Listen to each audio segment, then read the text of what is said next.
O Aristóteles, filósofo grego, ele começa uma das suas obras, talvez a sua obra mais lapidar, chamada Metafísica, com uma frase muito sugestiva. Ele diz assim: todos os homens, por natureza, tendem ao saber.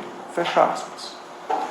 O que isso significa? Isso significa que, para Aristóteles, todos os seres humanos, de alguma maneira, eles buscam conhecer. O ser humano busca conhecer. Aí a gente marca um pouco do que é a nossa inteligência, que possui logos, que possui linguagem, o que ela é capaz de fazer. O homem não quer só sobreviver, mas ele quer viver bem. Para nós não basta viver, é preciso viver bem. Mas quando eu trago essa informação, ou essa reflexão, eu acho que nós já nos deparamos com um curioso problema. Curioso problema. O que é viver bem? Eu diria, assim, de bate-pronto, se alguém me perguntasse na saída de uma aula, seria viver bem? Que viver bem é viver uma vida que vale a pena ser vivida. Mas, professor, o que é uma vida que vale a pena ser vivida? O que isso significa? Eis aqui uma pergunta difícil de ser respondida. O Freud, ele dizia que a vida, ela não é nada fácil. Que a vida, ela é muito difícil mesmo. Tal como a vida nos coube, ela é cheia de dores, cheia de problemas, cheia de decepções, cheia de tarefas que são muitas vezes insolúveis. E ele ressalta que experimentar a infelicidade, o sofrimento, é uma tarefa muito fácil. Você não precisa fazer muita coisa para se deparar com o sofrimento. E ele diz assim: se eu tivesse que sistematizar o sofrimento, Freud pensando, eu diria que o sofrimento, ele aparece de 3 maneiras. Primeiro, o sofrimento no corpo, pensando aqui as doenças, a dor, né? A dor corporal. Uma segunda forma de sofrimento, que é o sofrimento diante da natureza, do mundo externo, né? Um tsunami, um furacão, um terremoto. E uma terceira forma de sofrimento, e aí dá para a gente pensar um pouco no trabalho do professor, é um sofrimento causado pelas relações humanas. Relações humanas que não são fáceis. Relações humanas que já são difíceis quando falamos de amor.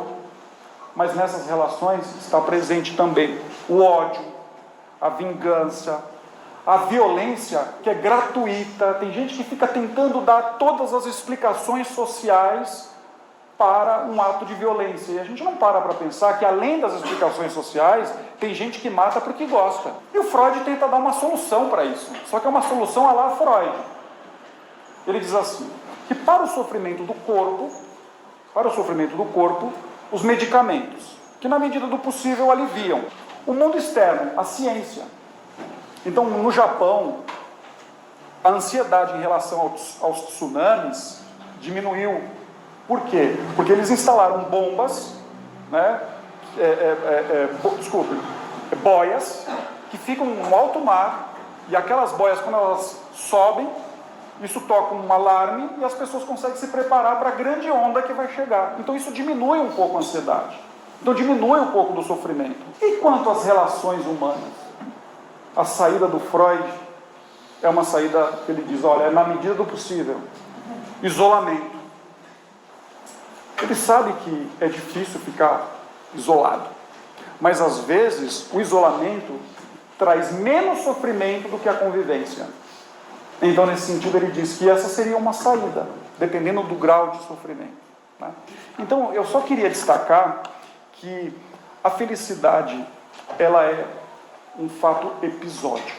A felicidade, ela é um episódio de uma história, que na maior parte do tempo, nós nos deparamos com a infelicidade. Freud diz assim, está no texto que eu preparei para vocês, ele diz assim, abre aspas, o ser humano não pode permanecer eternamente criança. Tem de finalmente sair ao encontro da vida hostil. podemos chamar isso de educação para a realidade. Ou seja, há no Freud uma reflexão sobre educação. É necessário expor minimamente, se expor à vida hostil. E aí educar-se para a realidade, para os desafios da realidade. Então, a educação para a realidade, pensando aqui como Freud, é uma educação que promove a coragem de encarar uma vida difícil. Só assim o homem pode crescer e amadurecer. Sem dúvida, há instantes na nossa vida, e todo mundo, eu acho que a grande parte já passou por isso, que o mundo desaba. É interessante que é justamente nesse momento que o indivíduo desperta para aquilo que eu chamaria de vida autêntica. E o que seria a vida autêntica? É a vida como ela é.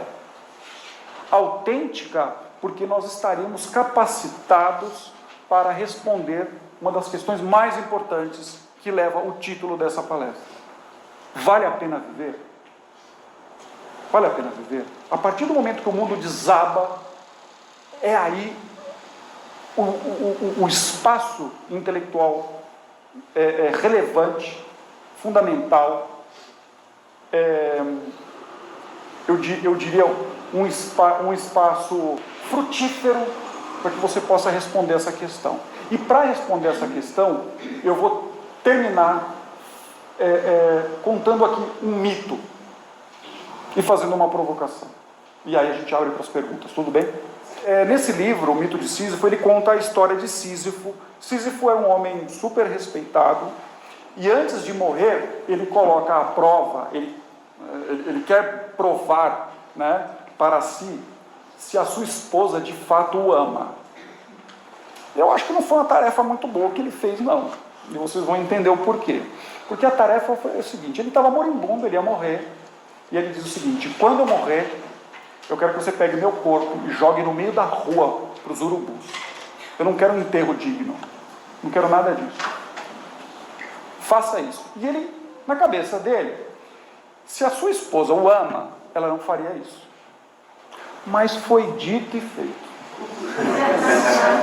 Foi, vai, né? Ela cumpriu a risca. Jogou o corpo de Sísifo no meio da rua.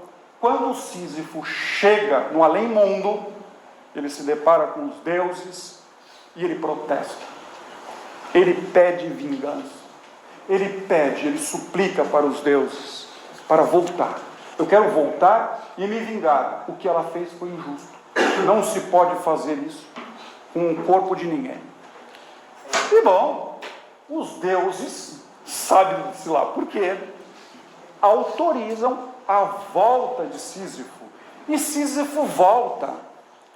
E ao chegar, é interessante que ele contempla o céu, ele contempla o mar, ele sente a brisa do mar, ele sente aquela coisa gostosa do sol batendo na pele. Sabe quando a gente fica lá a manhã inteira lendo, ou na sala de aula, aí você sai um pouco no sol, aquela coisa gostosa, né? Ele sente tudo isso. Uma saudade gigantesca que ele estava do mundo. E aí Sísifo resolve ficar. E ele desrespeita os deuses. E por tamanha presunção, ele é condenado a realizar uma tarefa por toda a eternidade. Isso a gente não pode esquecer, grifar, eternidade. O que ele tinha que fazer? Pegar uma pedra num vale, pesadíssima essa pedra, levar para o alto de uma montanha. Ao chegar lá, a pedra caía. E ele voltava, pegava a pedra, levava para o alto da montanha, a pedra cai, ele volta, pega essa pedra. Fazer isso eternamente. É um eterno trabalho inútil. O trabalhador dos infernos. O seu trabalho não tem a produção de nada. É o trabalho inútil. É o trabalho de um condenado. Esse foi o preço que Sísifo pagou por querer viver essa vida aqui na terra. Esse foi o preço que Sísifo pagou por desprezar o além. Esse castigo foi dado pelos deuses. Sísifo ele prefere viver uma vida dura e difícil, aqui na terra, ele prefere os castigos desta vida do que uma vida no além, junto com os deuses. Sísifo, ele ama esta vida, apesar do castigo, ele ama esta vida de todo o coração. Mesmo que a vida seja trágica, difícil, cheia de incertezas e motivos para angústias e ansiedades. Para Sísifo, vale a pena viver. Vale a pena desfrutar de tudo que há de luminoso na existência. Mesmo que aceitar a vida implique enfrentar tudo que há de sombrio na existência. E aí vem a provocação, a pergunta.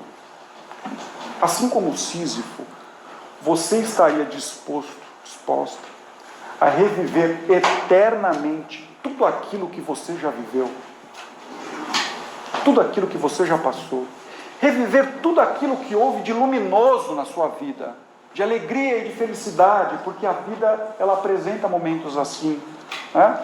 Momentos de alegria, de amor, de generosidade, de festa, mas também reviver tudo que houve de sombrio, todos os momentos de angústia, de dor, de sofrimento, de tragédias, de morte. Estás disposto a reviver tudo que há de luminoso e sombrio na sua vida?